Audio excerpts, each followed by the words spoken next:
Meus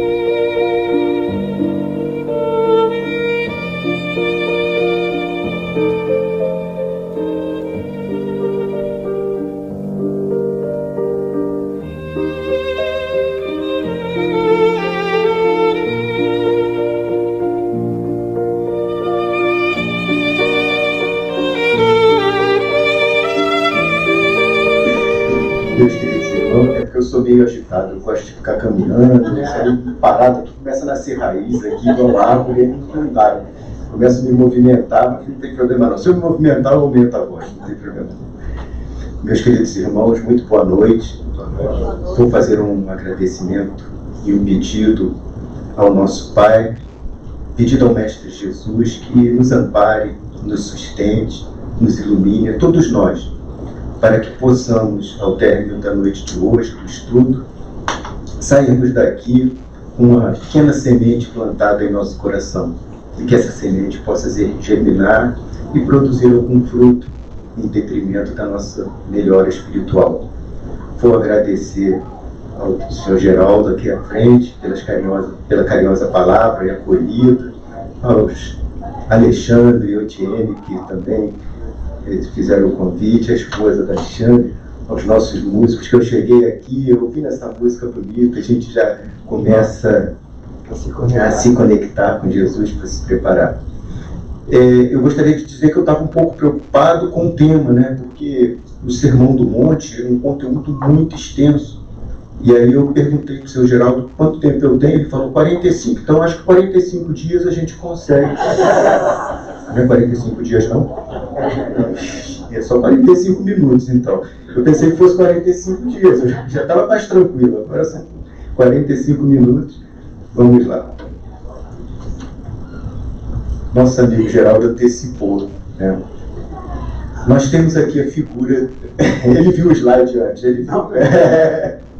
Nós temos aqui a figura de Gandhi, que não era cristão, ele era hindu, e ele, durante a vida dele, usou inúmeras frases muito conhecidas, e ele fazia discursos gigantes, né?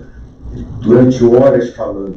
Certa vez, um repórter pergunta para a esposa de Gandhi como ele conseguia fazer aquilo, todas aquelas citações, como ele conseguia falar durante horas coisas tão bonitas. E a esposa fala, entre o que ele pensa, o que ele fala e como ele age, não existe diferença.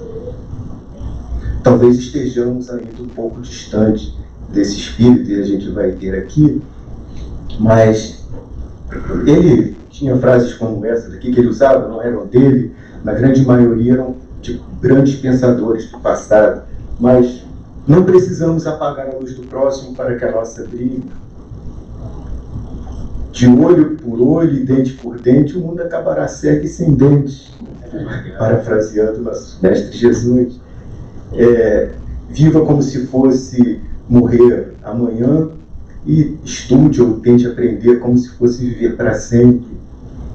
Seja a mudança que você quer ver no mundo. E ele, né, uma pessoa que não era cristão, como já falamos, hindu, falava que se todas as bibliotecas do mundo que tratam de assuntos espirituais todas as obras fossem perdidas e só sobrasse o Sermão do Monte, nada teria se perdido em termos de ensinamento espiritual. E olha a profundidade disso. Na nossa doutrina, a gente fala assim, mas isso aí é na Bíblia. E quando a gente fala da nossa doutrina, da nossa base doutrinária, a gente tem aqui o Evangelho segundo o Espiritismo de Kardec.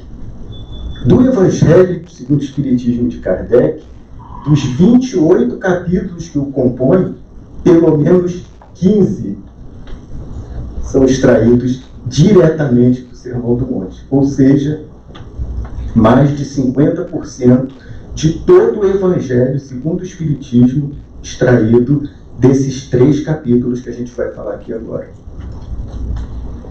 Vejam que, inclusive, nos livros, em algumas capas, a gente tem como capa do Evangelho segundo o Espiritismo o Sermão do Monte, para ver o quão ele é importante. Mas vamos lá. O que é o Sermão do Monte? O que é essa obra? De onde ela veio? Como ela surgiu? Bom, o Sermão do Monte, ele está contido em 2 evangelhos na Bíblia. Ele está contido em Mateus e Lucas, só que em Mateus ele é mais extenso, mais completo. Em Lucas ele é bem encurtado. E quem foi Mateus? Quando a gente fala de Mateus como evangelista, a gente acha assim, Mateus foi um dos apóstolos de Jesus. Não. Esse Mateus que escreveu esse evangelho daqui, ele era judeu, isso aí todo mundo sabe, porque esse evangelho foi escrito na tentativa de mostrar para os judeus que Jesus seria o Messias prometido para eles. Então essa foi a finalidade quando ele escreveu esse evangelho, tentar mostrar para os judeus que Jesus seria o Messias prometido. Mas não quer dizer que esse sermão aconteceu exatamente dessa forma. Por que a gente fala isso? Historicamente, Jesus provavelmente fez vários sermões em vários montes. E provavelmente esse aqui que ele fez foi um grande compêndio de inúmeras falas de Jesus. Não quer dizer que não... então Jesus não falou isso? Falou, provavelmente ele falou tudo que está contido nele. O evangelista simplesmente colocou tudo junto, é claro, por inspiração divina, mas trouxe para a gente essa obra que a gente vai tentar se deleitar um pouco hoje. Então, nesses 5 capítulos que a gente vai falar aqui, então só para a gente ver, a Bíblia é composta de inúmeros livros. Dentre esses livros, a gente está pegando somente um dos livros, que é Mateus, e desse livro nós vamos falar sobre 3 capítulos. Por que eu estou falando isso e frisando sempre? Porque aqui hoje nós vamos ter a oportunidade de ver quanta coisa no nosso dia a dia a gente fala às vezes, ou já ouviu falar e é extraído daqui.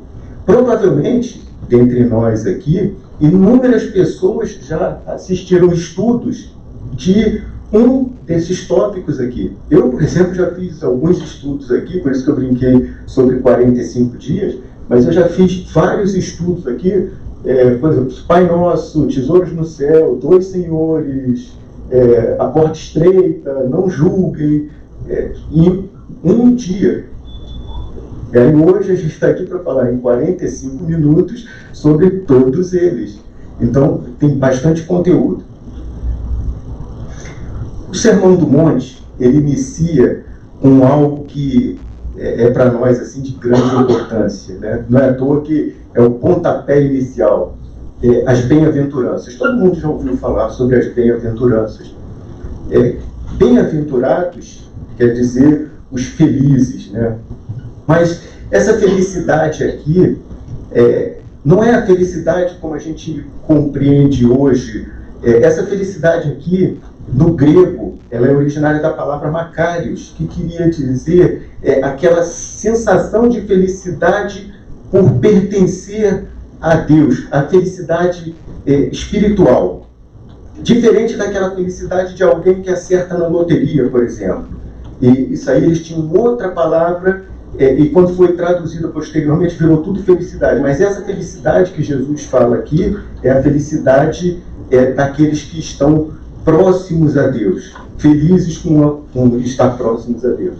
E aí, nessas bem-aventuranças, ele fala de virtudes que nós devemos desenvolver, e a partir do desenvolvimento dessas virtudes, o que nós vamos receber de recompensa. E ele inicia com pobres de espírito ou em espírito, depende da tradução bíblica, que quer dizer bem-aventurados os humildes. Algumas Bíblias já traduzem dessa forma. Por que a gente inicia? Olha só, praticamente a primeira frase do Sermão do Monte inicia-se com bem-aventurado os humildes.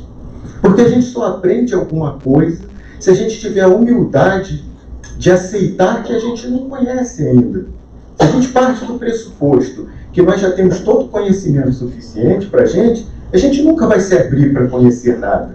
Então a primeira humildade, a primeira qualidade que Jesus cita, ou que foi citada aqui, é a humildade. Vejam quão importante deve ser na nossa vida a humildade. E aí, ele vem falando aqui de outras, né? Os que choram, é claro que esse choro aqui é com resignação, porque está aceitando o momento que está passando por Deus. Os mansos, aquelas pessoas que já são mais tranquilas, os que têm fome e sede de justiça, ok? E a gente vê que isso aqui é uma, não gradação, mas acontece um crescimento nessas virtudes. Porque aqui, quando chega em misericordiosos, já saiu do que estaria só nas minhas mãos e eu passo a me preocupar com os outros. Ou seja, aqui eu sou pobre de espírito, eu sou humilde, aqui eu vou chorar com resignação, eu não estou dependendo de ninguém. Eu sou manso, eu tenho sede e fome de justiça, só que aqui já começa a complicar. Veja que começa a aumentar o grau de dificuldade. Quando chega aqui, eu tenho que ser misericordioso. O que é misericordioso? Eu estou sentindo a dor do próximo. Eu vejo que o próximo tem uma dor e eu tenho essa necessidade de auxílio a ele. Então a misericórdia aí eu já passo a me preocupar com o próximo. Depois, os limpos e puros de coração. A gente só vê a pureza do coração do outro quando nós estamos com o coração limpo, né? Então senão eu vou ver maldade em tudo. Então também estou vendo no próximo. Aquele que conseguiu fazer tudo isso aqui, ele vira um pacificador, como Gandhi foi, e tantos outros que cruzaram na nossa história. Mas vejam aqui, eu ainda estou me adaptando aqui ao dispositivo aqui. Então, o Gandhi ele foi chamado de filho de Deus. Os grandes pacificadores da humanidade são chamados de filhos de Deus. Então a gente percebe o quê? Que nessa primeira bem-aventurança, daqui nessa sequência aqui, quem conseguir chegar na reta final vai ser considerado filho de Deus na sua missão. Depois nós temos um outro capítulo aqui que fala que nós somos o sal da terra e a luz do mundo. Quando a gente lê esse estudo daqui, a gente passa, se eu passar aqui, o sal da terra e a luz do mundo, passou, eu já li, mas o que isso significa? Qual foi o ensinamento que Jesus quis trazer? Por que ele usa isso? Já que ele fala sempre por parábolas e ele traz sempre comparações, coisas do mundo, por que ele usa sal? Primeiro, pela importância que o sal tinha na economia deles na época. Outra coisa, quando a gente fala até de uma comida, se a gente bota pouco sal, ela fica insonsa. Se bota muito sal, a gente estraga. Então isso mostra que nós temos que ter um balanceamento na nossa existência, um tempero na nossa existência. E o sal, inclusive, porque ele fala até da terra, o sal ele é utilizado até para adubar a terra na época de Jesus, tamanha importância do sal. Então, quando Jesus fala para aquelas pessoas que você é o sal da terra, ele está trazendo para essa pessoa uma imagem muito forte, porque a pessoa acha que o sal tem uma importância muito grande. É isso a mensagem que Jesus está dando. E ele fala que se o sal se tornar insípido, ou seja, sem gosto, ele vai ser jogado fora e os homens vão pisar. Então, ele está dando um alerta para nós. Se nós nos sem gosto, nós seremos jogados fora e seremos pisados pela humanidade. Ele fala sobre a luz do mundo, que nós devemos ser a luz do mundo.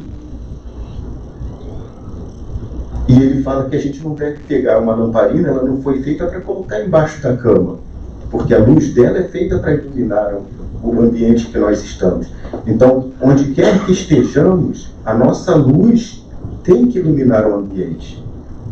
Olha a importância dessa mensagem que Jesus está dando aqui para as pessoas. E ele fala, ninguém pega uma lamparina para colocar embaixo da cama. A gente pega a lamparina para colocar no alto. Então nós temos que elevar os nossos espíritos, nosso pensamento, para que a gente possa iluminar o mundo. Jesus fala, logo depois, inúmeros ensinamentos, como ele chama. Então ele fala sobre a lei e os profetas, ele fala que não veio acabar com a lei, mas para que ela fosse cumprida. Ele fala sobre a ira.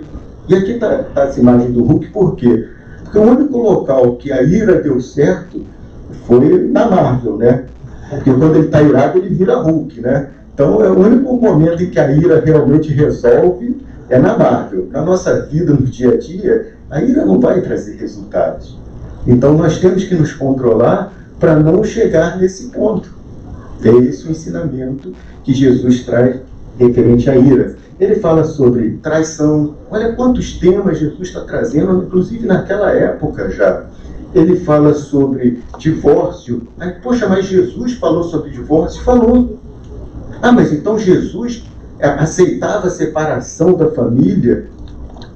Olha a importância da gente estudar um livro e tentar entender o que Jesus está falando ali. Por que ele colocou falando sobre divórcio? A época, já como costume, os hebreus, quando eles não queriam mais o casamento com a mulher, ele tinha que dar para essa mulher um documento dizendo que ele, o homem, não a queria mais. Com esse documento, ela poderia casar novamente, porque à época de Jesus, as mulheres não podiam trabalhar. E aí, imagine uma mulher que ela é colocada para fora de casa, sem a carta, ela não pode se casar novamente e não vai trabalhar. Qual vai ser a profissão dessa mulher? Ele não precisa falar. Sobravam muito poucas opções para elas. E aí Jesus, que convivia no dia a dia dele com diversas pessoas que eram sofredores, ele percebia esse problema. E aí ele alerta que aquele que se divorciar tem que dar a carta. É isso que ele não está incentivando ao divórcio.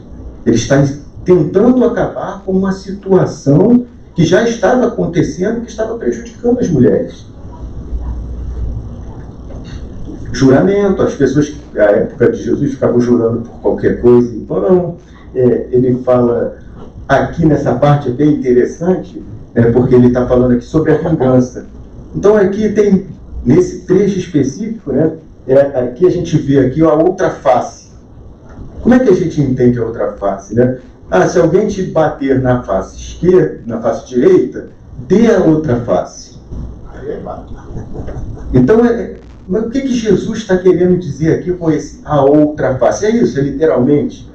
Alguém bateu aqui, você vira, não, bate aqui. Não. O que Jesus está falando? Se alguém te bater do lado direito, dê o lado oposto. Ou seja, se alguém te trouxe ódio, dê amor.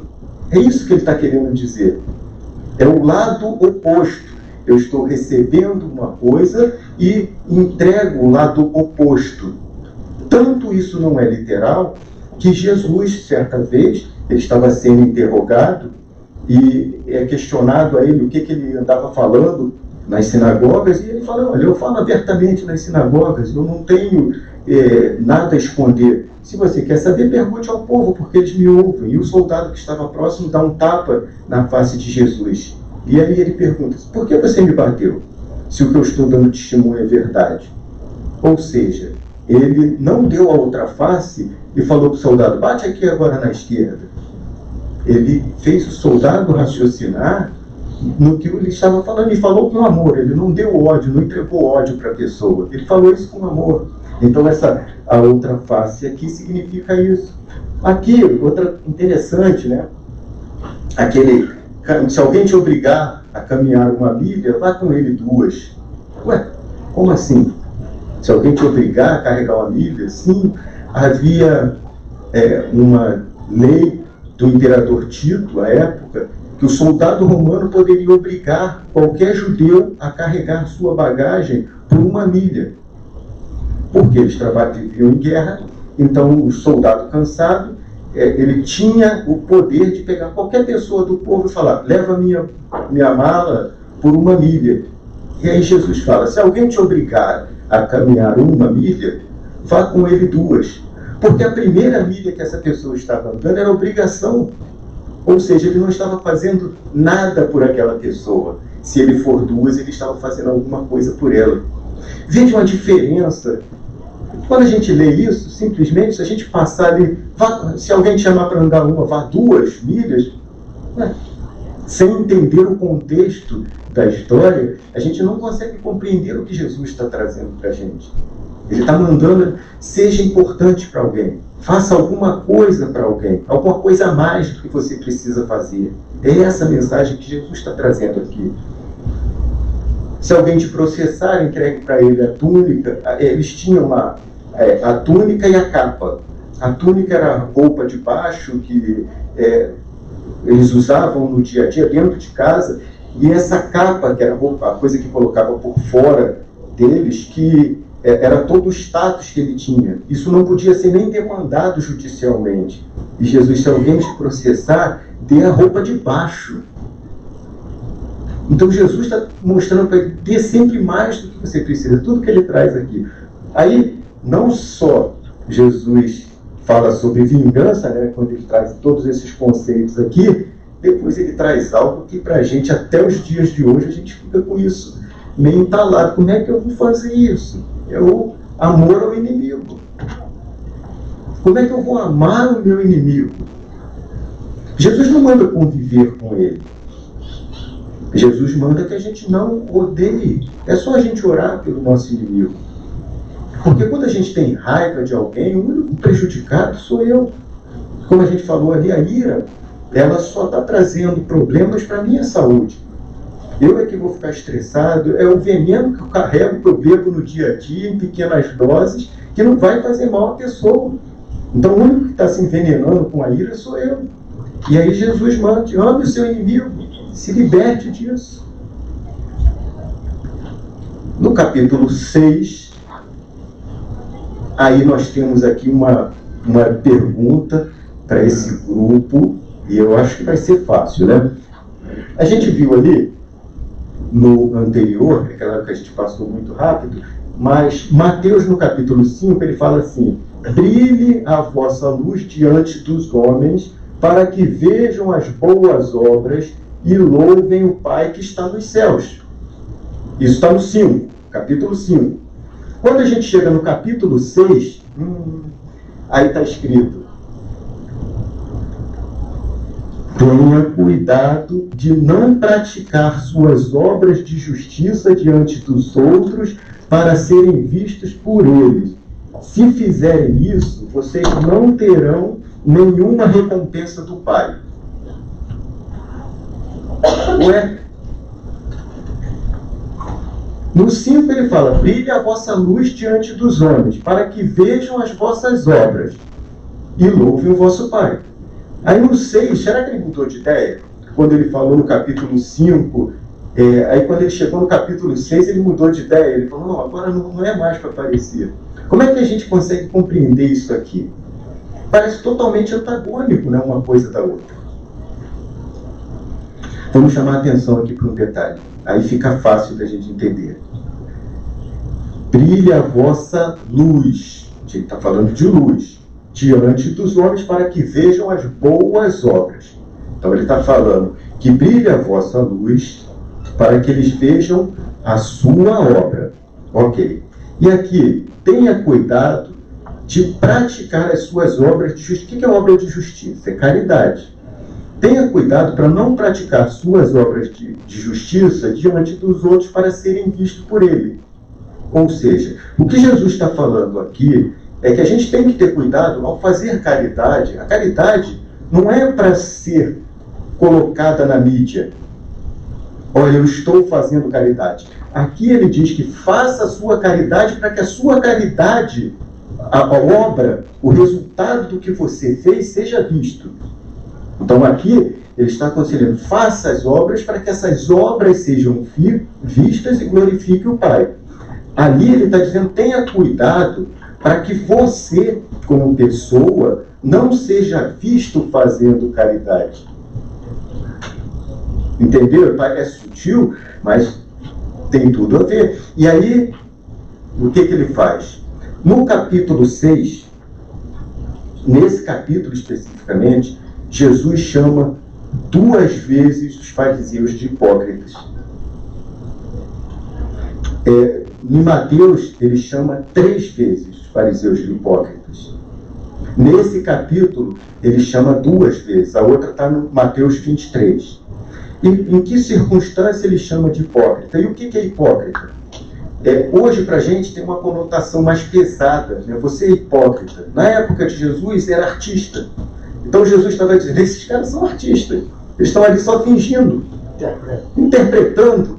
Então era isso que Jesus estava falando naquela época, chamando-os de hipócritas. Por quê? Porque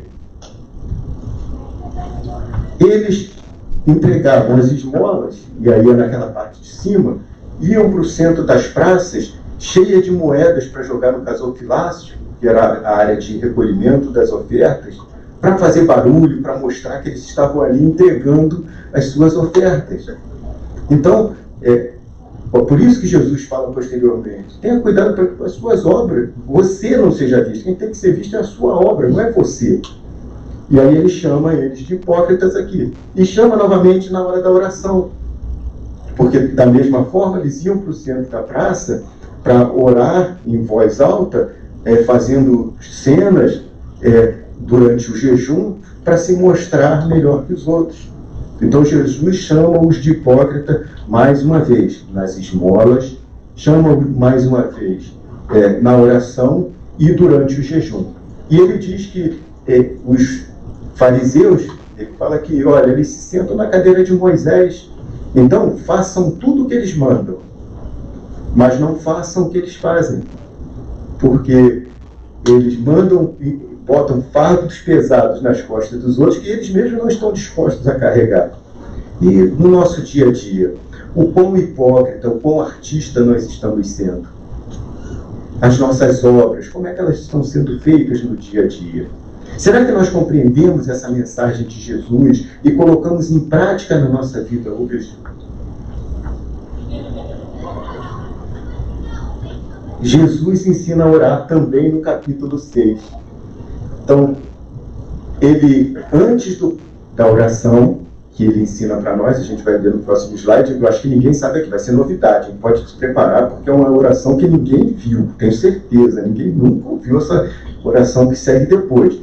Mas ele aqui ensina como fazer essa oração. Então, o que ele diz aqui? A oração, ela deve ser feita não na praça, como os fariseus faziam, chegar lá para ser visto, ficar cantando lá praticamente só para ser visto pelos outros. A oração é algo mais interno. Então ele orienta, entre no seu quarto e tranque a porta. Como é que é? Então só posso fazer oração se eu estiver dentro do meu quarto com a porta trancada? Foi isso que Jesus falou? Mas está escrito isso lá. Quando a gente lê, está escrito, Jesus ensinando a orar. Entre no seu quarto e tranque a porta. Então a oração só tem valor quando eu estou com a porta trancada no meu quarto. O que é esse quarto que Jesus fala? Entre no seu íntimo e tranque a porta. Essa porta é o seu coração. Você pode estar no meio de 500 pessoas e estar ali no seu íntimo com Deus. Você está com a porta trancada. Porque você está onde a sua consciência está. Então, Jesus ele fala que esse entrar no seu quarto, no seu corpo, e trancar a porta, quer dizer que você tem que estar focado, é como se tivesse você e Deus. E aí ele fala, né, que Deus está em secreto e vai te ouvir. A oração não deve ser de blá blá blá. O que é isso? A gente tinha lá na escolinha do professor Raimundo, né, 2 personagens, era o professor Raimundo e um outro personagem, o Rolando Lero, que ficava, amado mestre, a sua divina luz, tudo blá blá blá. Do coração não vinha nada. Então a oração não deve ser de blá blá blá, né? E ele diz que Deus está em secreto, ele já ouve e sabe muito antes de você pedir. Ele já sabe tudo que você necessita. Nem tudo que você pede é necessário. E muitas vezes nós pedimos coisas que até nos causariam problemas. Mas como um bom pai, ele não nos dá. E muita gente fica revoltada, poxa, eu pedi com fé, por que eu não recebi? Por que eu não acertei nessa loteria, já que eu pedi com tanta fé? Será que eu faria bom uso do valor que eu iria receber? Será que eu iria usar para ajudar o próximo? Ou eu iria usar em detrimento pessoal, atrasando mais ainda a minha evolução? A gente às vezes faz nossos filhos chorarem. A gente dá vacina nos nossos filhos. Não damos vacina neles? A gente sabe que ele vai chorar. Eu estou provocando uma dor ali no meu filho, mas eu estou dando algo para ele que vai ser benéfico. Se ele estiver brincando com uma faca, dependendo da idade dele, ou algum objeto cortante, eu vou retirar esse objeto da mão dele. E ele vai chorar. E por isso eu estou fazendo mal ao meu filho? Não. Tudo é questão de entendimento. Nós, como a criança, nós hoje somos crianças diante de Deus. Nós choramos muitas vezes quando algo nos é tirado, porque a gente entende que está perdendo ou deixando de ganhar alguma coisa. Mas na realidade nós estamos sempre, em todas as situações, sendo ajudados por Deus. E aí ele, logo depois, ensina essa oração aqui, né, que é exclusiva, em primeira mão para vocês. Ninguém ouviu isso aqui, né, o Pai Nosso, né? Então, de primeira mão, a gente traz aqui essa oração que estava contido lá. E, gente, eu já fiz alguns estudos como esse aqui, e usar o tempo todo para a gente ver palavra por palavra disso aqui, como significa. É lindo, é lindo, é lindo demais. Quando a gente começa aqui, Pai Nosso, o que ele está dizendo? Ele está tirando as maiores dúvidas da humanidade. Quem sou eu? Eu sou filho de Deus. De onde eu venho? Eu sou um espírito que vem de Deus. E Ele é Pai de todo mundo. Então, todos são meus irmãos. E eu amo a Deus sobre todas as coisas. Eu começo uma oração como Pai. E amo ao próximo como a mim mesmo, porque são meus irmãos. Então, só essas palavrinhas aqui que parecem que estão soltas, quando a gente começa a estudar cada uma delas, a gente percebe a profundidade que isso tem. Chega em parte aqui, né? Perdoar as nossas ofensas. É legal, bacana eu fazer esse pedido. Pô, Jesus podia ter parado por aí. Ele podia ter falado só isso. Pai, perdoa as nossas ofensas e ir embora. Já entrava na outra frase. Mas aí ele cria uma condicionante aqui. Assim como nós perdoamos. Aí que arrebentou a gente. Porque ele criou essa condicionante. Então eu vou orar, perdoa as nossas ofensas, mas assim como eu perdoo. Olha, não nos deixe cair em tentação, mas livrai-nos do mal. Sabe que muitas vezes, quando eu era garotinho, eu ouvi essa oração pela primeira vez, né? Aí na minha cabeça, o livrai-nos do mal era, eu sou bonzinho. O mal está lá fora, cheio de gente má lá fora. Então, meu Deus, livra-me do mal. Ou seja, livra-me dessas pessoas más que estão lá fora. Era como eu entendi isso aqui. Hoje, quando eu olho aqui, livra-me do mal que ainda está em mim. Não é livra do mal que está lá fora, não. É livra-me do mal que eu ainda tenho em mim. É isso que eu estou pedindo. Tanto que no verso anterior, não me deixe cair em tentação. Alguém aqui vai sair hoje e vai tentar roubar um banco, vai tentar furtar alguma coisa dentro de um carro? Tem alguém com essa vontade aqui hoje? Não precisa levantar o braço, não. Tem alguém tentado fazer isso hoje? Não precisa levantar o braço, não. Só mentalmente. Por que isso não passa pela cabeça de vocês hoje? Porque já estão num nível evolutivo que essas coisas já ficaram para trás. Nós só somos tentados nas coisas que a gente ainda tem que resolver. As coisas que já estão resolvidas na nossa vida já não nos tentam mais. Eu não vou tirar um objeto que pertence a outra pessoa. Aquilo é dela. Eu não vou tomar o objeto. Isso foi na idade das cavernas, pela força. Então, o meu nível evolutivo, eu já passei dessa fase, mas eu ainda tenho coisas ainda hoje que me tentam. Um churrasquinho, né? Ninguém me chama para ir na casa comer salada, alface, né? Rodízio de alface, já pensou? Rodízio de alface, ninguém chama para um rodízio de alface, por exemplo, tudo bem picanha, aquelas coisas assim, pingando, cheio de sangue. Isso me tenta, ainda hoje. Um bom vinho, isso me tenta, né? Mas essas coisas ainda que nos tentam no dia a dia, claro que isso aí não é pecado, a gente está só brincando aqui, comer e beber são dádivas que Deus nos permite, é claro que com moderação, mas as coisas que nos tentam são as coisas que ainda vivemos, e esse livrai-nos do mal é do mal que ainda está em nós. Os tesouros. O que Jesus estava falando nessa parte aqui? Isso aí, quando a gente lê, é até poético, é muito lindo a gente ouvir sobre isso, né? Jesus, ele fala aqui sobre os tesouros. Ele fala para que ele não ajunteis, pois, tesouro da terra, que os ladrões escavam e pilham. Antes, pois, ajunteis tesouro dos céus, que os ladrões não escavam nem pilham e não enferrujam. Né? E o que ele está dizendo aí? Por que esse não ajunteis tesouro da terra que os ladrões escavam e roubam, que enferrujam? Porque na época de Jesus não tinha banco. Não tinha moeda virtual para a gente comprar ações. Então, todo dinheiro, toda coisa de valor que eu tinha era físico. Então, se eu tinha alguma coisa física de valor e eu queria preservar aquele bem, eu tinha que guardá-lo de alguma forma.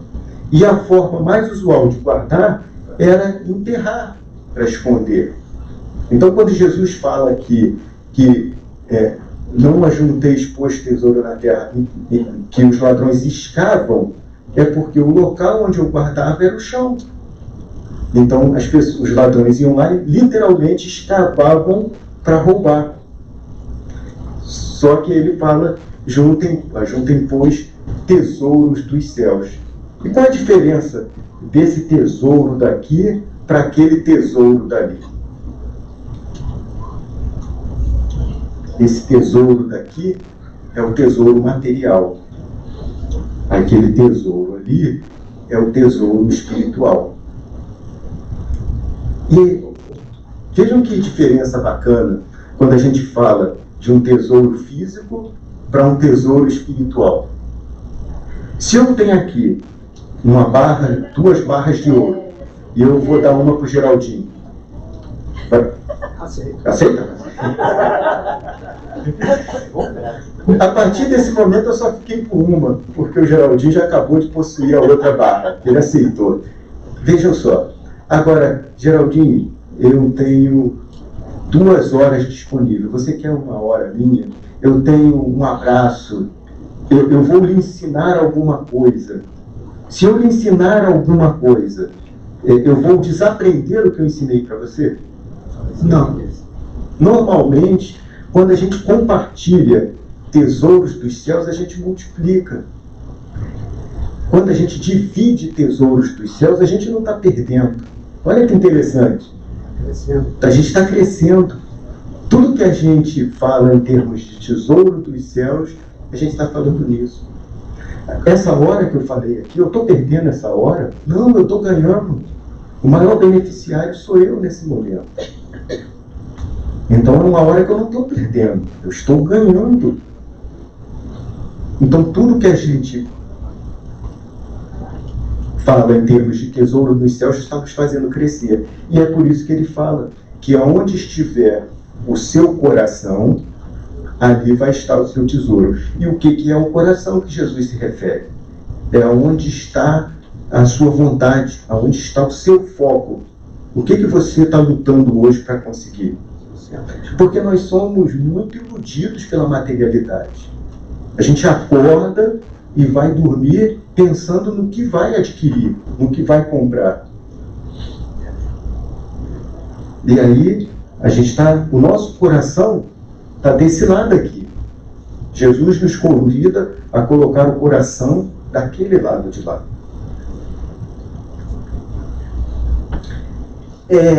Essa perícope aqui, os 2 senhores, também é bem interessante. Em Marcos, ela tem esse texto aqui: nenhum servo pode servir a 2 senhores, porque há de odiar um e amar o outro, ou há de se chegar em um e desprezar o outro. Não podeis servir a Deus e a Mamon. E em Mateus é muito parecido, né? Ninguém pode servir a dois senhores, porque há de odiar um e amar o outro, e se dedicar a um e desprezar o outro. Não se pode servir a Deus e a Mamon. Bom, quando eu tinha 16 anos aproximadamente, eu era protestante. Não estou criticando a igreja, vejam bem. Hoje a minha esposa é protestante e eu incentivo ela, meu irmão é protestante e eu incentivo, não estou criticando. Mas aos 16 anos, quando eu li essa passagem, eu perguntei para o pastor o que era Mamon. Ele falou, isso era o diabo, rapaz. E tanto que na época que ela foi traduzida, a gente tem Deus com letra maiúscula e Mamon com letra maiúscula também. Só que Mamon, em grego, quer dizer riqueza. Então, o que Jesus efetivamente ou realmente falou para eles naquela época? E hoje, até por curiosidade, se vocês pegarem as traduções mais modernas da maioria das Bíblias elas já trazem, ao invés de mamon, elas já trazem riqueza especificamente. Então, o que ele está querendo dizer aqui? Que ninguém pode servir a Deus ou a riqueza. A gente tem que escolher qual dos senhores a gente quer servir. Por quê?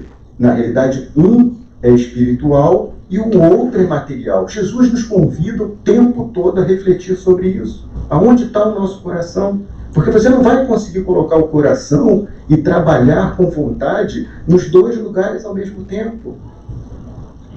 Onde você está focando? Em Deus ou nas riquezas? É isso que ele nos convida aqui. Então, mamon aqui é simplesmente riqueza.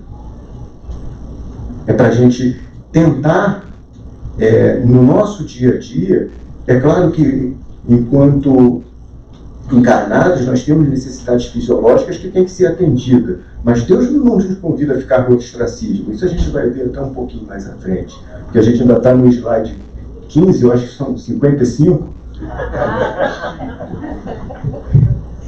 Então, não, eu entendo, gente. Então a gente vê aqui que Deus nos convida, Jesus nos convida a raciocinar sempre sobre isso. Tá? Onde é que você está focando? Não fica iludido com a materialidade. Tente se libertar um pouco dela. Tente focar um pouquinho nas coisas do Espírito. Porque quando a gente acorda de manhã, a gente começa a utilizar o nosso livre-arbítrio, que é essa ferramenta maravilhosa que Deus nos dá, que a nossa finalidade da encarnação, não sei se vocês sabem, mas a finalidade da encarnação é aprender a fazer melhores escolhas. Não existe outra. Aí, nós estamos encarnados para escolher, aprendermos a escolher. E normalmente as escolhas são entre as coisas que nos faz bem, que nos trazem conhecimento ou ajudam ao próximo, ou ao self, ao egoísmo. Quando a gente começa a fazer escolhas equivocadas, a gente vai colher frutos dessas escolhas. Ou seja, o meu plantio é livre, mas a colheita é obrigatória, ela está atrelada ao que eu escolhi fazer. Não tem outro caminho. Então eu tenho que escolher coisas boas. E quantas vezes a gente pode errar na vida? A gente só erra uma vez. Como assim, culto? A gente só erra uma vez? Sim, a gente só erra uma vez. Porque a primeira vez que a gente comete alguma coisa e colhe daquela escolha mal feita o retorno, a gente já aprendeu. Se a gente fizer de novo, já não é erro. Aí é escolha, é opção. Então, se a gente continua sofrendo as mesmas coisas todas as vezes, é porque a gente está optando por isso. Porque se eu já sei qual vai ser o resultado, por que eu vou fazer errado novamente? É escolha. E aí eu estou colhendo o fruto da escolha. Einstein dizia que a maior loucura da humanidade é dormir e acordar fazendo exatamente as mesmas coisas, acreditando que o resultado vai ser diferente. E a gente está fazendo isso no nosso dia a dia. Seguindo, Jesus fala sobre as preocupações. E ele fala, são exemplos lindos, né? Imagina, ele fala sobre as preocupações, ele faz alusão às aves e aos lírios do campo. Imagina que no dia seguinte, aqueles homens que ouviram Jesus falando sobre isso, estavam andando. Quantas aves eles iam ver nos céus no dia seguinte? Iam lembrar imediatamente do que Jesus falou para eles. Quantos lírios eles iam ver no campo e iam lembrar do que Jesus fala para eles. E o que ele diz exatamente? Que as aves, elas não têm celeiros, elas não plantam, mas todos os dias Deus provê para ela o alimento.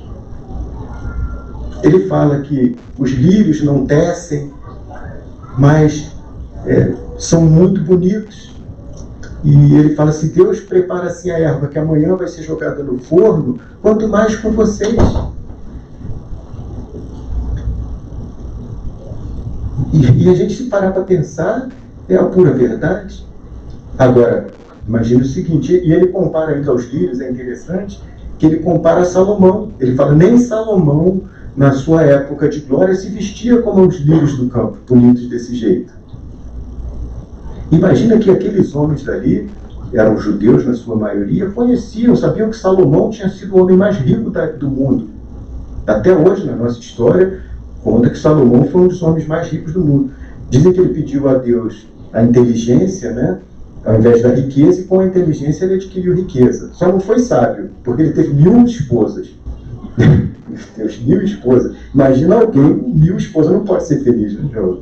1000 esposas, cara. Não sei se ele foi tão sábio assim, não. Não sei se ele foi atendido por Deus, não. Se tivesse sido atendido, eu acho que ele não iria arrumar essas 1000 concubinas, não. Foi caixeiro. Bom, mas eles falam que nem Salomão, na sua época de esplendor, se vestia como os lírios do campo. Imagina no dia seguinte aqueles homens humildes indo trabalhar, olhando os lírios do campo, e aí eles pensando, né? Poxa, é verdade, Deus vai me prover. Agora é interessante que no versículo seguinte, isso é muito utilizado ainda hoje por algumas denominações, a gente não vai falar aqui, que é aquela buscar o reino de Deus e a sua justiça, e todas essas coisas lhes serão acrescentadas. Eles usam isso para dizer assim, olha, dê o seu dízimo, faça não sei o quê, que tudo de material vai lhe ser acrescentado. E não é isso que Deus está falando, porque todas essas coisas que Deus fala ali, e ele é bem explícito nisso, é o que comer, o que beber e o que vestir. São as coisas que são necessárias à nossa existência. Isso está escrito textualmente. O que comer, o que beber e o que vestir. Mas, quando é lido somente embaixo, todas as coisas acrescentam inúmeras coisas que não são nem da nossa necessidade fisiológica. E são essas preocupações que Jesus pede para a gente não ter, né? Com o que comer, com o que beber e com o que vestir. Ele não nos manda, não nos convida a ficar no ostracismo, não. Muito pelo contrário. Nós devemos ser muito ativos. Façamos a nossa parte e Deus vai fazer a dele. No que é necessário. Ó, já estamos no 7. Então já vimos lá. Capítulo 5, 6 e o 7, que é bem curtinho. Então a gente já está chegando nos finalmente. Nesse capítulo 7 aqui, o que a gente tem? Primeiro, quantas vezes a gente ouviu não dê pérolas aos porcos? Quantas vezes? E vejam que era um ensinamento que Jesus usava. Ele fala que não dê pérola aos porcos, nem coisas de Deus aos cães. É isso que está escrito. E por que ele fala isso? Imaginem, eu pego pérola, que para eles, à época, já era algo de valor, e jogo para um porco. O que o porco vai fazer com a pérola? Vai pisar. Não tem valor para ele. Então Jesus está falando para ele, toma cuidado com o que você está dando para as outras pessoas. Porque às vezes o que você está oferecendo não tem valor para ela. E ele ainda vai mais além. Porque ele fala para os cães, não deem coisas do Espírito, coisas de Deus aos cães. Para a gente hoje talvez não faça tanto sentido, porque os cães para nós fazem parte já da nossa vida, são já totalmente domesticados. Mas na época de Jesus não era assim. Tinham muitos cães na rua, eles não conviviam dentro das casas como convivem hoje. E eles atacavam as pessoas. E aí Jesus está dizendo, não deem coisas de Deus aos cães. Ou seja, quem é que os atacavam, né, os hebreus, os judeus naquela época? Eles eram atacados por diversas outras tribos, civilizações, e Jesus está dizendo ali, não deem coisas de Deus a ele, porque eles vão te atacar. Os deuses deles são diferentes. Isso aqui, essa figura daqui é bem interessante, né? Você está tentando tirar o cisco do olho do seu irmão com a trave do seu olho. Então, hipócrita, retire primeiro a trave que está nos seus olhos antes de tentar tirar o cisco que está no ouvido, que está nos olhos do seu irmão. Será que a gente faz isso ainda hoje? Acho que não, né? Isso aqui está no passado, a gente não faz mais isso, né?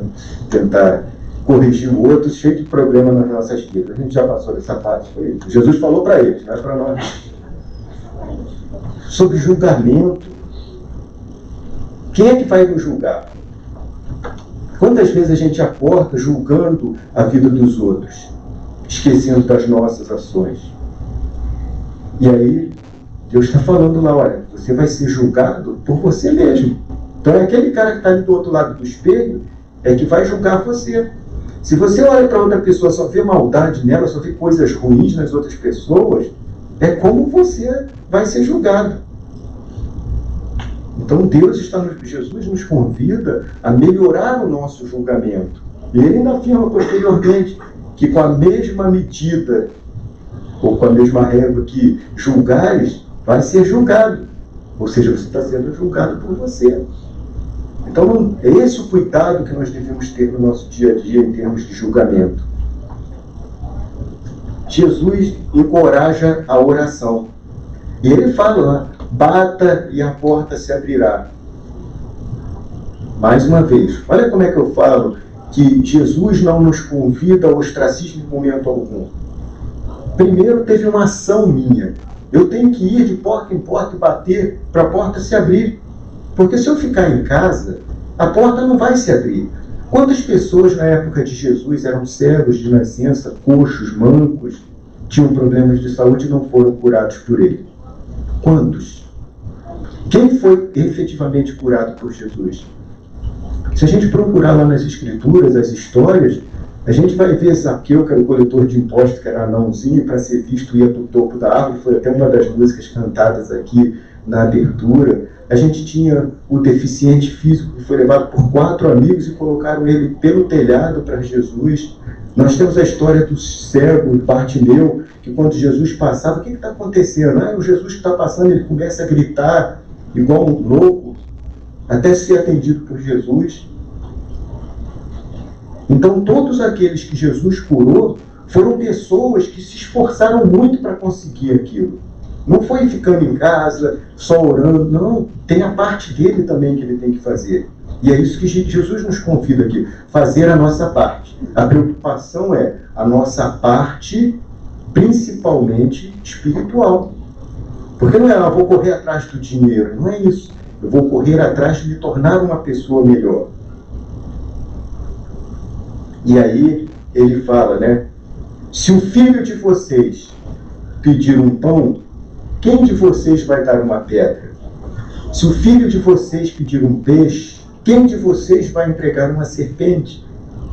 E aí ele esculacha a gente, né? Ele fala assim, se vós que sois maus não fazem essas coisas, ou seja, se o filho pedir um pão, eu vou dar uma pedra, ou se ele pedir um peixe, eu vou dar uma serpente, ele fala, se vós que sois maus não fazem essas coisas, imagina o Pai de vocês que está nos céus.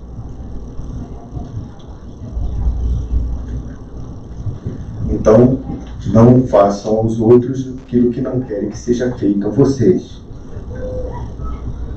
A porta estreita, nós temos sempre escolhas no nosso dia a dia. Como falei, a gente está aqui para aprender a fazer boas escolhas.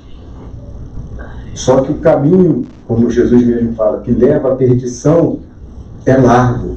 A porta que nos leva à distração do espírito é muito grande. Essa porta daqui, ou esse caminho aqui, são estreitos, são difíceis de seguir no nosso dia a dia.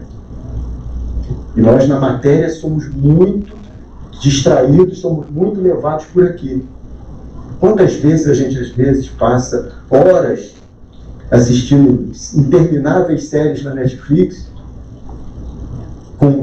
distraído ali, o espírito é conduzido por aquilo ali.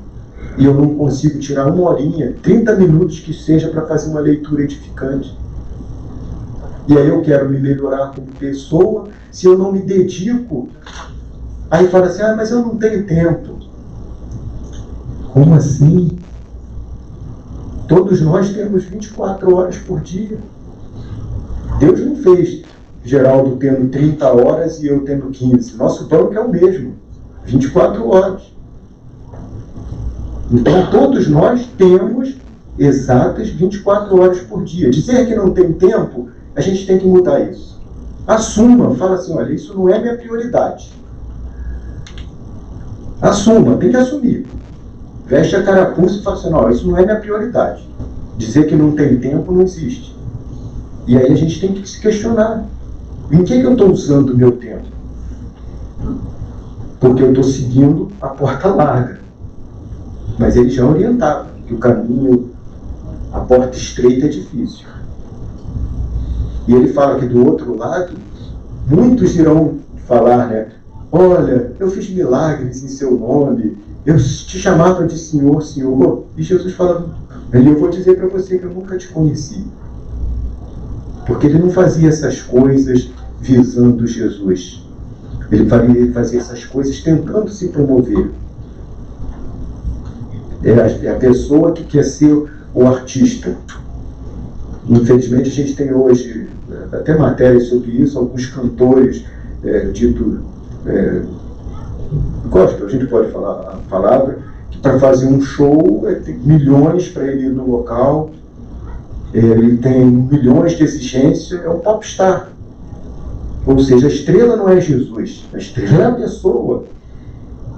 E é isso que Jesus chama. Ele fala, gente, tudo é em nome de Deus, não é dele não. Ele fala em nome do Pai, sempre. Ele nunca traz para ele.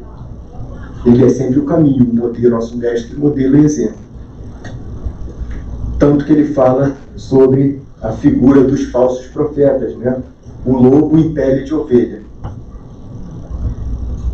Mas isso não existe não, a gente quase não conhece isso aqui, né? A gente nunca ouviu ninguém aí fora tentando iludir, levar para o mau caminho, com cara de pãozinho, estelionatário. Então isso nem existe mais no nosso mundo, né? Isso já foi, já não estão mais encarnando aqui estelionatários, só estão reencarnando agora em outros dormes. Vamos lá. Nem todo que me diz Senhor, Senhor entrará nos reinos do céu, mas aquele que faz a vontade do meu Pai. Olha só. Então, aquele que faz a vontade dele.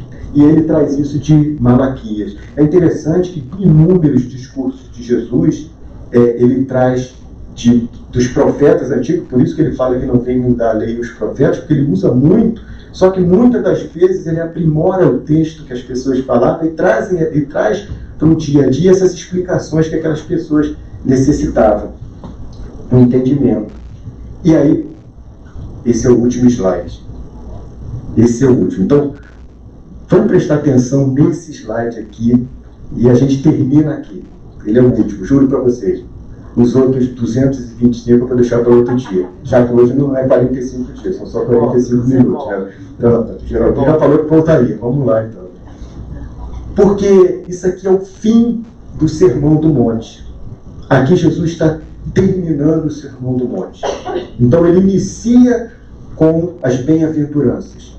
Quais as virtudes que nós devemos adquirir e quais os prêmios ou as benesses que nós teremos ao incluir essas virtudes em nossas vidas. E aqui ele está terminando. E aí ele fala que tudo depende de dois fundamentos. E aí eu pergunto, quantas vezes cada uma das pessoas que está aqui presente já vieram assistir estudos? Quantas vezes? E eu estou sentado aí, tá? Eu já perdi a conta da quantidade de estudos que eu já vi. Alguns deles eu já ouvi umas 10 vezes o mesmo tema, com palestrantes diferentes. E Jesus aqui, ele fala praticamente sobre isso. quais são os dois fundamentos da nossa vida? O que vai fazer diferença para nós? O primeiro deles é o ouvir. Ah, mas eu ouço a pessoa. Será que a gente está ouvindo com o coração? Será que eu estou colocando o sentimento? Será que eu estou buscando o entendimento do que a pessoa está falando? Então, não é só o ouvir. Eu estou sentado aqui, a pessoa está falando. O que ele fala? Não faço a mínima ideia. Ouvir é diferente. Ouvir é diferente. Então, até para a gente começar a entender alguma coisa, e a gente fala que estende isso aqui como ouvir, ler, observar, é a forma como entra o conhecimento na nossa vida. E depois, a prática. Ou seja, por que eu perguntei quantas vezes nós já viemos aqui assistir estudos?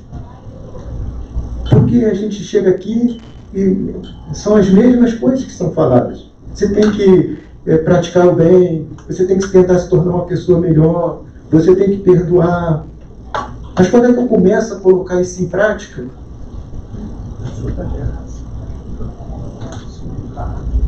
Porque senão, a gente pega o livro de Robert Kiyosaki, O Pai Rico, Pai Pobre, não sei se alguém teve a oportunidade de fazer leitura. Dali eu separo 3 palavras. Tá? O livro é muito legal, dá uma noção bem interessante sobre economia, como a gente faz para conseguir guardar algum dinheiro. Mas eu separo desse livro 3 palavras somente. Quando ele fala assim: vontade sem ação é igual a nada. E é isso que Jesus está falando aqui.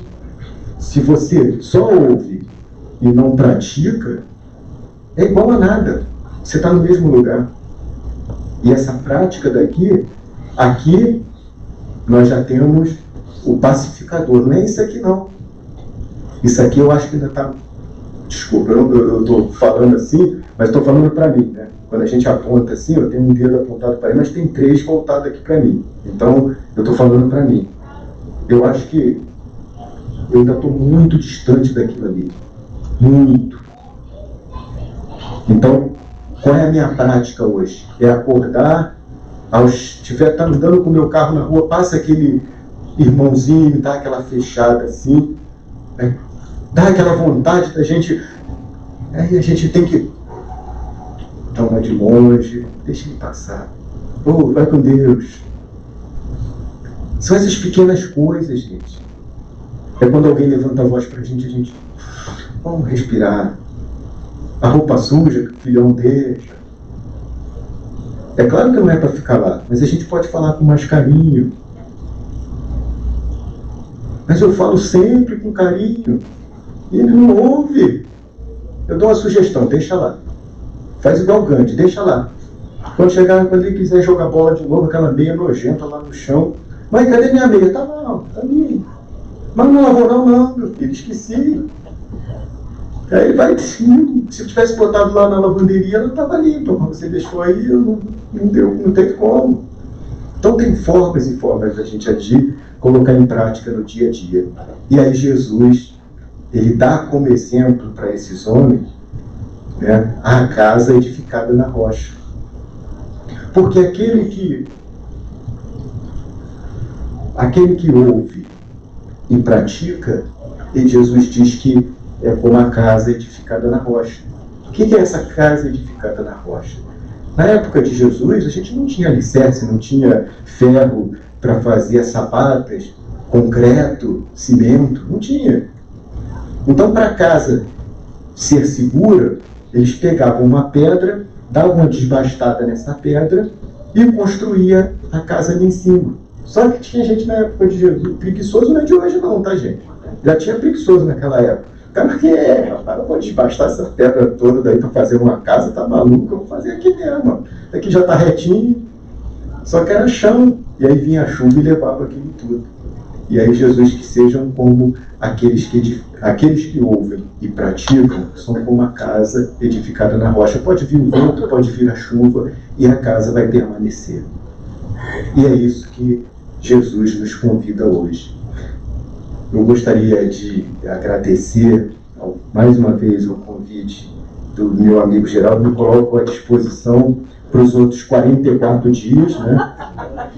Para a gente finalizar os outros. Mas fica o convite, pessoal. Não percam a oportunidade. O dia de hoje é o mais importante da nossa vida.